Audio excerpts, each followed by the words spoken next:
Hello दोस्तों, आशा करते हैं आप लोग बहुत अच्छे होंगे। द परफेक्ट स्टडी में आप सभी लोगों का बहुत बहुत स्वागत है। बीएड बीटीसी का मामला लगातार चल ही रहा था। इसी बीच आपके बीपीएससी के चेयरमैन का एक इंटरव्यू भी आ गया, जिसमें ये बता रहे हैं कि बीएड वाले बच्चे बिहार पीआरटी का एग्जाम दे सकते हैं, प्राइमरी लेवल का एग्जाम दे सकते हैं, लेकिन जब उनका डॉक्यूमेंट वेरिफिकेशन होगा तब हम निर्धारित करेंगे कि वो एलिजिबल हैं कि नहीं। तो इनके कहने का पूरा सेंस क्या है, पूरा मतलब क्या है, ऐसा ये क्यों कह रहे हैं, पूरी बात करेंगे। उसके साथ साथ अभी तक एनसीटी का क्या रोल रहा है इस फैसले को लेके, जो सुप्रीम कोर्ट ने 2018 की एनसीटी के गजट को रद्द करते हुए राजस्थान के फैसले को उचित ठहराया है, तो एनसीटी का अभी तक क्या कदम रहा है, क्या एनसीटी नहीं चाहती कि बीएड शामिल हो, पूरी बात करेंगे। स्वाभाविक सी बात है, आपका डाउट अपने आप क्लियर हो जाएगा इस वीडियो के माध्यम से। ठीक है, सबसे पहले एनसीटी की ही बात कर लेते हैं कि बीएड वाले एलिजिबल होंगे या नहीं। एनसीटी की तरफ से भैया 100% ये उम्मीद है कि ये बिल्कुल चाह ही नहीं रहे हैं कि आपका बीएड पीआरटी में शामिल हो। कैसे कहोगे सर, किस बेस पे कह रहे हो? सबसे पहले ये 2018 के गजट को अपने वेबसाइट से रिमूव करके अब भैया जो आपके सुप्रीम कोर्ट की नई गाइडलाइंस आई है, जो सुप्रीम कोर्ट की नई जजमेंट आई है, उसको ये अपलोड कर दिए हैं अपनी वेबसाइट पे। आप जाके देख भी सकते हो, ये इनकी वेबसाइट का स्क्रीनशॉट है, बिल्कुल अपलोड कर चुके हैं। अच्छा, इसी एनसीटी ने, ध्यान से मेरी बात को समझिएगा, 7 फरवरी 2022 को एक पोस्ट करते हैं और ये पोस्ट में क्या लिखते हैं, hashtag NEP 2020 in action.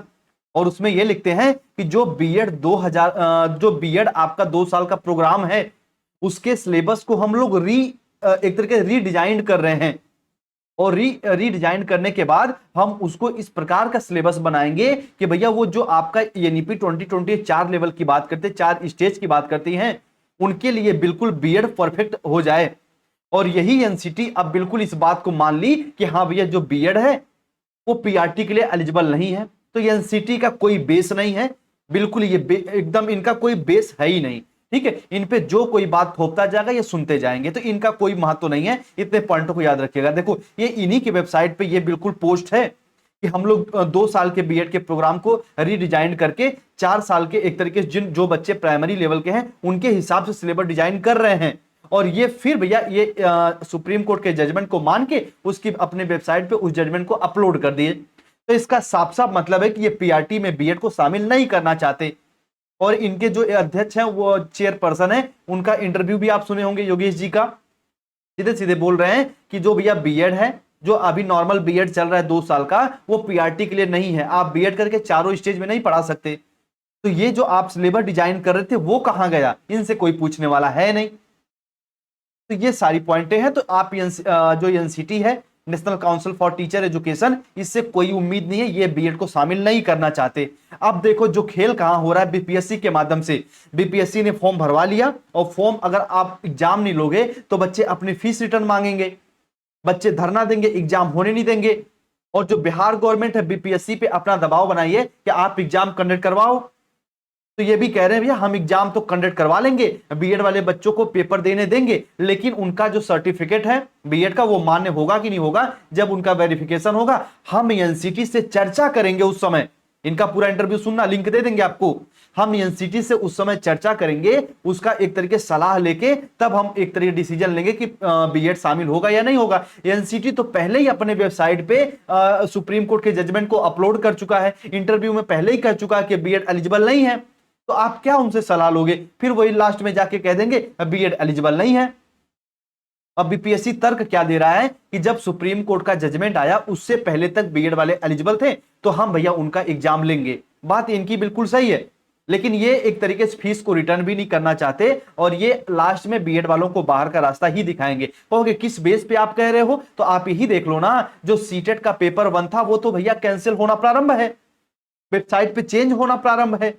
Digi locker पे जाके देखिए आप, 17 के न्यूज़पेपरों में आप देखिए, तो पेपर फर्स्ट सुप्रीम जो आपका सीबीएसई वो तो पहले ही कहता है कि हम भैया पेपर 1 में बीएड को इसी कंडीशन में लागू करेंगे कि सुप्रीम कोर्ट का जजमेंट अगर आ जाता है कि बीएड पीआरटी से बाहर है तो हम उसको फॉलो कर लेंगे। तो अब तो जजमेंट आ गया, तो ये भैया इसको बाहर कर दिए, तो बीपीएससी का एग्जाम देने का कोई यहां पे बीएड वालों का रोल बनता ही नहीं है। सिर्फ आप जाएंगे, आपका समय खराब होने वाला है, और ये बाद में बाहर कर देंगे। ये बीपीएससी का जो चेयरपर्सन है, इनकी बातों से भी लग रहा है कि अभी आप आओ एग्जाम दो, फाइनल में हम आपको बाहर करने वाले हैं। ठीक है, तो ये उम्मीद करते हैं पूरी पॉइंट को आप लोग समझे होंगे। ये हवाला किसका देते हैं चेयरपर्सन, ये जो भैया सुप्रीम कोर्ट का ये आदेश है, ये जब से प्रभावी हुआ है, ये जब से लागू हुआ है, उसके पहले तो हम एक तरीके से बीएड वाले बच्चों का एप्लीकेशन ले लिए थे, तो हम उनका एग्जाम कंडक्ट करवाएंगे और जब उनका सिलेक्शन होगा, जब उनकी फाइनल वहां डीवी होगा, डॉक्यूमेंट वेरिफिकेशन होगा, तो वहां पे हम एनसीटी से सलाह लेंगे। और एनसीटी का तो भैया स्टैंड आपको पता ही है कि अपने वेबसाइट पे भी अपलोड कर चुके हैं ये चीजें, और उसके साथ साथ ये इनका बयान भी है कि बीएड जो पीआरटी के लिए बीएड एलिजिबल नहीं है।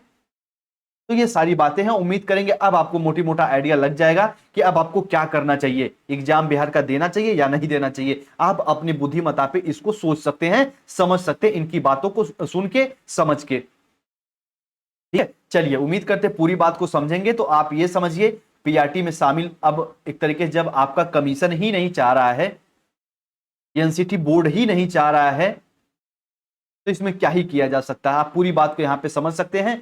एक सिर्फ और सिर्फ एक यहां पे किरण दिख रही है, सूर्य की किरण दिख रही है, वो है आपकी सेंट्रल गवर्नमेंट। अगर सेंट्रल गवर्नमेंट कुछ कहे या फिर कुछ करे तो शायद पॉसिबल है, वरना एनसीटी से कोई आपका एक तरीके से उम्मीद नहीं है।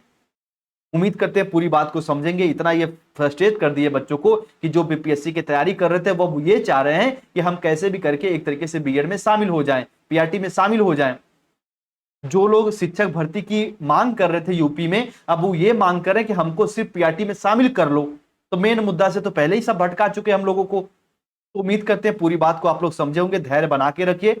बाकी आपको यदि लगता है कि बिहार का एग्जाम देने जाना है तो आप बिल्कुल जाइए, और यदि आपको लगता है कि नहीं हमें नहीं देना चाह रहा है तो हम अपने डिसीजन में बिल्कुल कायम रहिए, कोई दिक्कत नहीं, कोई परेशानी की बात नहीं है। ठीक है, चलिए ठीक है, अपना ख्याल रखिए, बाकी जहां पे भी रहिए सेफ सुरक्षित रहिए। आप सभी को जय हिंद, जय भारत।